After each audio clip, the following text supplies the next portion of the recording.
What's up sa inyo mga chingu? Bali magpapakain pala tayo ng mga hayop ngayon. Hayop daw. Kambing muna ang ating papakainin ngayon. Bali araw-araw natin papalitan ng tubig niyan, saka pakain, feeds.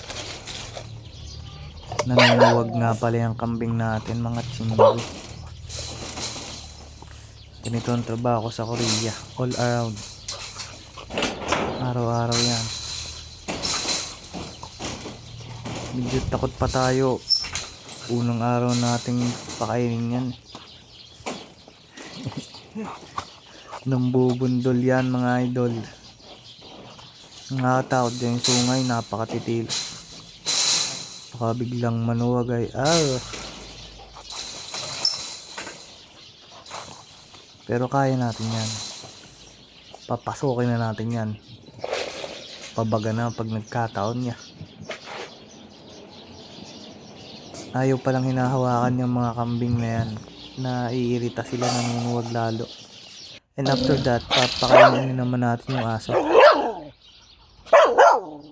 Yan ang papakainin natin. Yan ba ipapakainin ko?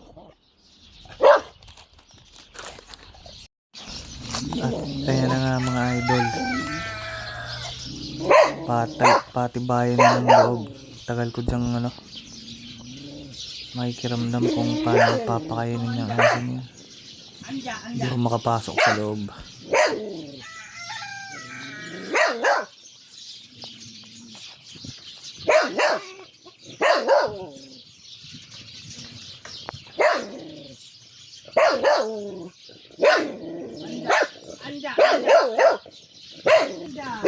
Dito nga binuksan na lang natin yung gate. Hindi ko talaga kayang pasukin ba. Mangangagat talaga. Saka hindi nakakaintindi ng English yung aso. Talagang Korean word din. Nakatakot. Talagang kahol ng kahol. Talsik ng talsik ang laway. Di ko kabado talaga ako dyan. Galing makagat aba. Anja. Oh.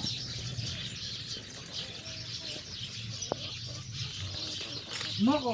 Tumoko. Moko. Tumoko. Moko.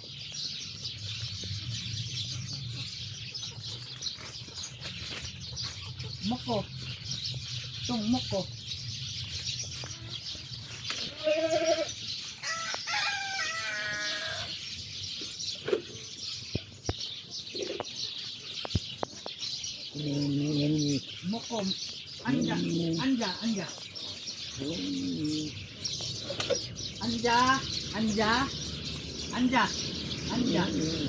Tung, anja.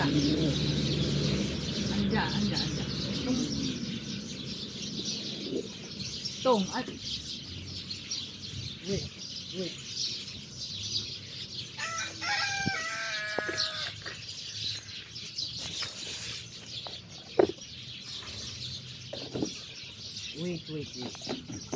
Wait, Tung, anja. Anja.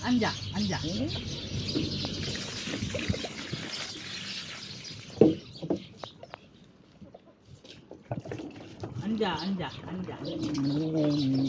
anja.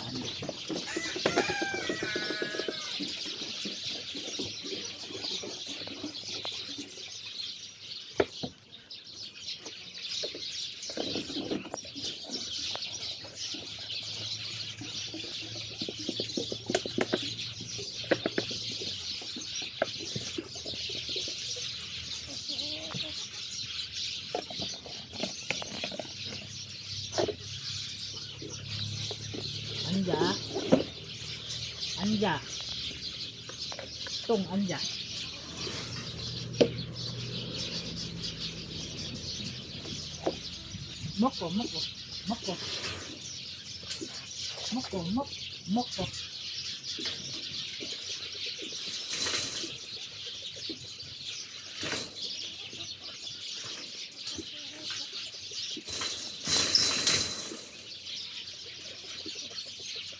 Moko. Tung, moko.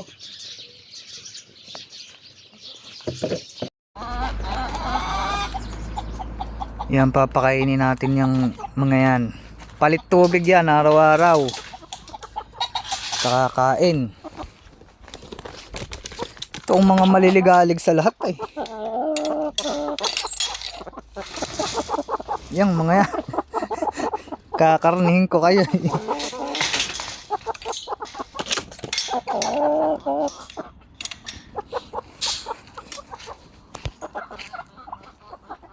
Ayan mga manok.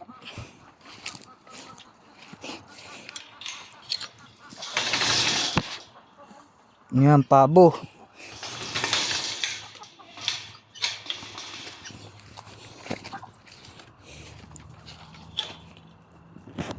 Saka yung mga chicken maliliit. Krrrk! Linti kayo. Papakain tayong ng ganito ang buhay ng farmers. Gusto niyo ba mag farmers?